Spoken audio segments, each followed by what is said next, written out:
Hello everyone, my name is Ram and welcome to my YouTube channel. Well guys, जो आज की story है एक क्रो के बारे में है। ठीक है, एक क्रो के बारे में है कि कौवा काला कैसे हुआ, यानी कौवे काले ही क्यों होते हैं। हर पक्षी में थोड़ा अलग अलग कलर होता है, लेकिन कौवे में कलर क्यों काला ही होता है, सफ़ेद क्यों नहीं होते हैं, नीला क्यों नहीं होते हैं, पीला क्यों नहीं होते हैं। इस पे स्टोरी है। वीडियो में बने रहें।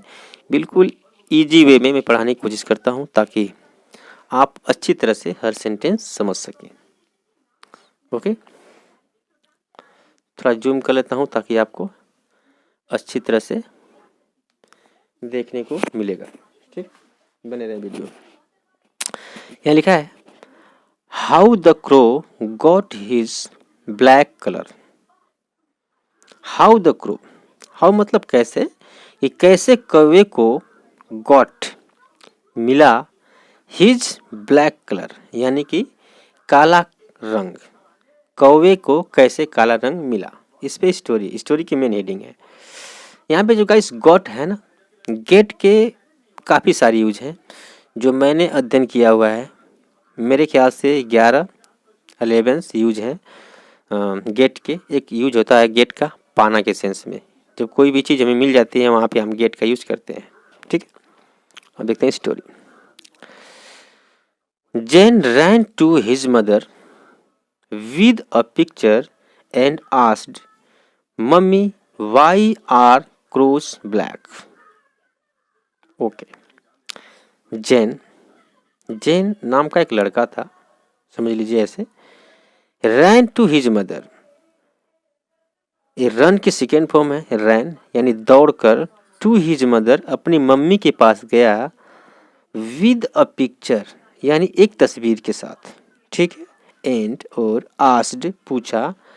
Mummy, why are crows black, कि क्यों होते हैं कौवे ब्लैक, यानी काले।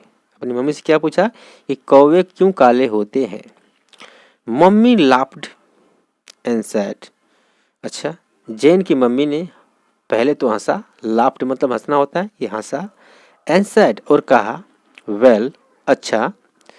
देयर वॉज अ टाइम, एक टाइम था। व्हेन, जब। क्रोज वर एक्चुअली वाइट, क्या बोला जेन की मम्मी ने, कि एक टाइम था जब कौवे वर एक्चुअली वाइट, कि कौवे वाइट होते थे, यानी कि सफ़ेद होते थे। And she started telling a story, यह कहते हुए जेन की मम्मी ने शी स्टार्टेड, उसने शुरू कर दिया। टेलिंग अ स्टोरी, स्टोरी सुनाना, यानी स्टोरी बताना जेन को जेन की मम्मी ने शुरू कर दिया। अ लॉन्ग टाइम अगो, कि लंबे समय की बात है। The sun asked a crow to deliver a ruby which he had put into a silken bag for his beloved. ठीक है, इसको कई लोग कहते हैं गाइस विल वेड, मतलब कि कई तरह से प्रोनाउंसिएशन इसका है, कई तरह से लोग बोलते हैं। ठीक है, तो उसकी मम्मी ने क्या कहा कि लंबे समय की बात है। द सन, सन मतलब सूर्य। सूर्य आस्ट, सूर्य ने पूछा। अ क्रो, एक कौवे से क्या पूछा। टू डिलीवर, डिलीवर करने के लिए, पहुंचाने के लिए। अ रूबी, रूबी मतलब मणि, मणि पत्थर होता है, उसका कहते हैं रूबी। एक पत्थर को। विच, जो। ही हैड पुट, जो उसने रखा था। पुट मतलब रखना होता है, कीप मतलब भी रखना होता है। जो उसने रखा था, किसने, सन ने रखा था, यानी सूर्य रखा था। इनटू अ सिल्कन बैग, एक रेशमी बैग में। ठीक है, एक रेशमी थैला था, उसमें रखा था। फॉर हिज विलवेट, ठीक है, अपनी विलवेट के लिए। कहाँ गए हम, ठीक है। Who was a princess on earth, ठीक है, जो थी, किसके लिए भाई उसने रखा था। हु वो, जो थी। अ प्रिंसेस, प्रिंसेस मतलब राजकुमारी, एक राजकुमारी थी। ऑन अर्थ, यानी धरती पर। ठीक है, while passing over a village. अच्छा, एक कौवे के बारे में है कि जब कौवा सूर्य ने उसे एक थैला दिया था प्रिंसेस यानी राजकुमारी को देने के लिए, पहुंचाने के लिए। So while passing over a village, while passing यानी पास करते हुए, गुजरते हुए, ओवर अ विलेज एक गांव को, जब कौवा गुजर रहा था एक गांव से, the crow felt hungry. The crow यानी कौवे को, ये फील से बनाया, फेल्ट वर्ब की सेकेंड फॉर्म है, ध्यान दीजिए कि कौवे को महसूस हुआ। फील मतलब महसूस हुआ, फील मतलब महसूस करना, फेल्ट मतलब महसूस किया उसने ना। तो कौवे की महसूस हुआ क्या, हंग्री यानी भूखा, उसने अपने आप को भूखा महसूस किया। एंड और डिसाइडेड उसने फैसला किया क्या, टू स्टॉप रुकने का, फॉर अ वाइल मतलब थोड़ी देर के लिए। उसने खुद से डिसाइड किया कि मैं थोड़ी देर रुकूं क्योंकि मुझे भूख लगी है। इसके बाद ही hung the bag on a small branch, ठीक है। ही हंग उसने टांग दिया, द बैग उस बैग को, उस थैलों को, ऑन अ स्मॉल ब्रांच एक छोटी सी डाली पर, ऑफ अ ट्री यानी पेड़ की एक छोटी सी डाली पे उसने रख दिया। And flew off in search of some food, और उड़ गया, ये फ्लाई से बनाया, फ्लू वर्ब के सेकेंड फॉर्म है। और कौवा वहां से उड़ गया, ऑफ इन सर्च खोज में, सर्च में किस चीज का, ऑफ सम फूड कुछ खाने की सर्च में, उसने कुछ खाने की खोज में कौवा वहां से उड़ गया थैले को टांग कर पेड़ पर। मीनवाइल उसी दौरान, अ मर्चेंट नोटिस्ड, उसी दौरान, मर्चेंट मतलब होता है व्यापारी, एक व्यापारी, नोटिस्ड उसने ध्यान दिया, द बैग उस थैले का, एंड पैकेट द रूबी और उसने उसे पैकेट कर लिया, मतलब अपने थैले में डाल लिया। ये भी एक वर्ब है। पैकेट मतलब होता है कि ये नहीं कि पैक करना ही को पैकेट कहते हैं, जैसे कोई भी चीज़ आपने थैले में डाल लिया, आपने कर लिया क्या, उसे पैकेट, ठीक है।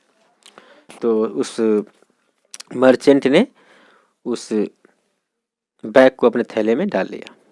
इंस्टीड और उसके बजाय ही पुट उसने रख दिया, सम रूबीज इन द बैग, थैला रख लिया और थैले में से निकाल कर जो पत्थर था अपने जेब में रख लिया, और उसके बदले में इंस्टीड मतलब होता है उसके बदले में, मतलब बजाय, उसके बजाय क्या किया, ही पुट उसने रख दिया, सम रूबीज, रबीज मतलब होता है कूड़ा करकट मलबा, उसके मतलब उसके बदले में उसने कुछ मलबा भर दिया उसमें, इन द बैग में, ठीक है। When the crow took the bag to the princess, अच्छा, when जब, the crow कौवा, took the bag to the princess bag को लिया, to the princess यानी राजकुमारी को।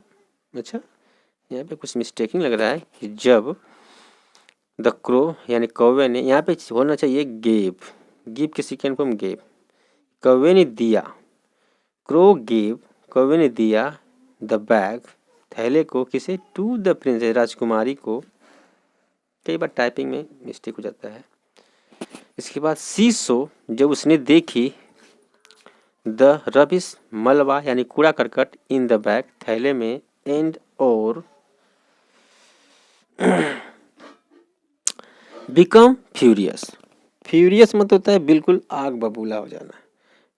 जब राजकुमारी देखेगी थैले में कूड़ा करकट, पत्थर के बजाय, मरी के बजाय उसने कूड़ा करकट देखी तो बिल्कुल गुस्से में हो गई। लेटर यानी बाद में, व्हेन जब, the sun came to know मतलब कि उसे पता चल गया। एक स्ट्रक्चर है जिसे कहते हैं कम टू नो, मतलब पता चल जाना, और उसकी पास्ट फॉर्म है केम टू नो, कि जब द सन यानी सूर्य को, केम टू नो पता चला, व्हाट हैड हैपन जो हुआ था उसके बारे में उसे पता चला, ही वॉज सो एंग्री जब उसे पता चला सूर्य को तो वह बहुत गुस्सा हुआ।